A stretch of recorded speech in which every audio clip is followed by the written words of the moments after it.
He started out battling rappers on the streets of one of Miami's toughest neighborhoods, but the moment he traded baggy jeans and the braids for a polished suit, dark shades, and a shining bald head, everything changed. For him, and honestly, for all of us. Today we're talking about Pitbull, Mr. Worldwide. The man whose voice has soundtracked every party of the 2000s, the 2010s, and somehow even the 2020s. First things first, yes, Pitbull once had hair. He wasn't always the iconic bald legend we know today. Not the most important fact about his life, but let's be honest. The thought has crossed your mind at least once.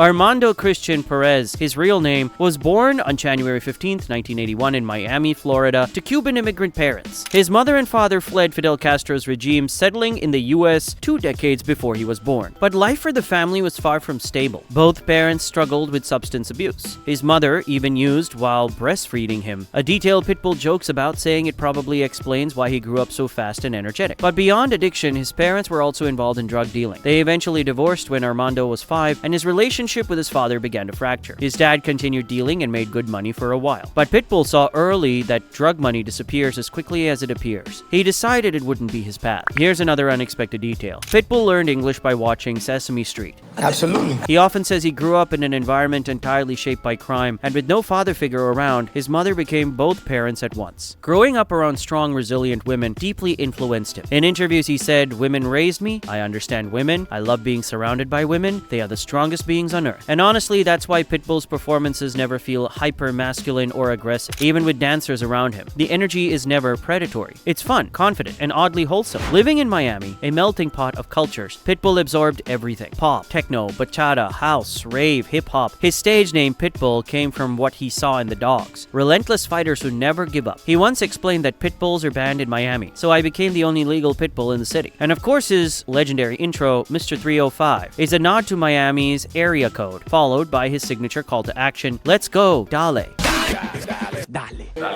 One of the people who helped Pitbull break into the rap world was his acting teacher. She got him a spot as an extra in a DMX music video. That tiny appearance opened doors. In the early 2000s, he signed with famous artist Music and Management. Together with his manager, he began refining his sound. Less hardcore rap, more melody, more hooks, more mainstream appeal. They saw his pop potential long before the world did. In 2002, Pitbull met Lil Jon and the East Side Boys. That same year, he appeared on their album Kings of Crunk with the track Pitbull's Cuban Rideout. Soon after came a placement on the Too Fast, Too Furious soundtrack,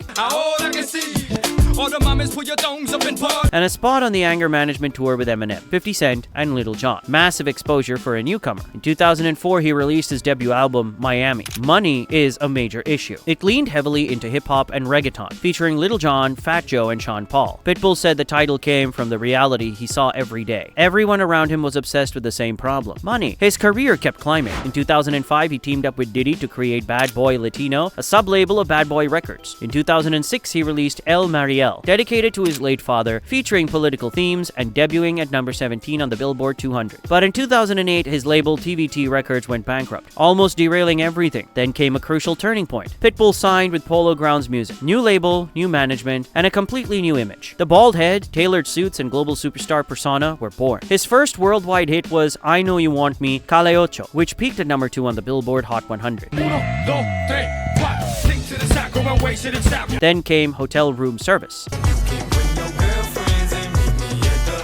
And in 2011, he released the album that defined his entire legacy, Planet Pit. That tracklist is basically a greatest hits compilation. Give Me Everything, number 1 on the Hot 100. Rain Over Me, International Love. Hey Baby, Drop It to the Floor, an instant party classic. Pitbull became the soundtrack to global nightlife. He performed 150 shows a year in 25 countries, and the collaborations kept coming. Jennifer Lopez, On the Floor.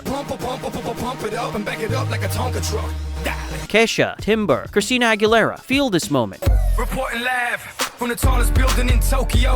But what's perhaps most impressive is what he did with his success. Pitbull used his influence to uplift communities, invest in schools, and become a philanthropist. He's one of the few pop icons whose rise from poverty directly shaped his mission to give back. In recent years, he remained incredibly active. In 2022, he toured the US with Iggy Azalea and Sean Paul. In 2023, he dropped his 12th album, Trackhouse, featuring frequent collaborators like T-Pain and Lil Jon. And this year, he launched the Party After Dark tour, hitting Europe before returning to the US, his Las Vegas residency, and more. Pitbull Pitbull built a career on charisma, resilience, and an energy no one can replicate. Let's talk in the comments. Which Pitbull tracks are your personal favorites?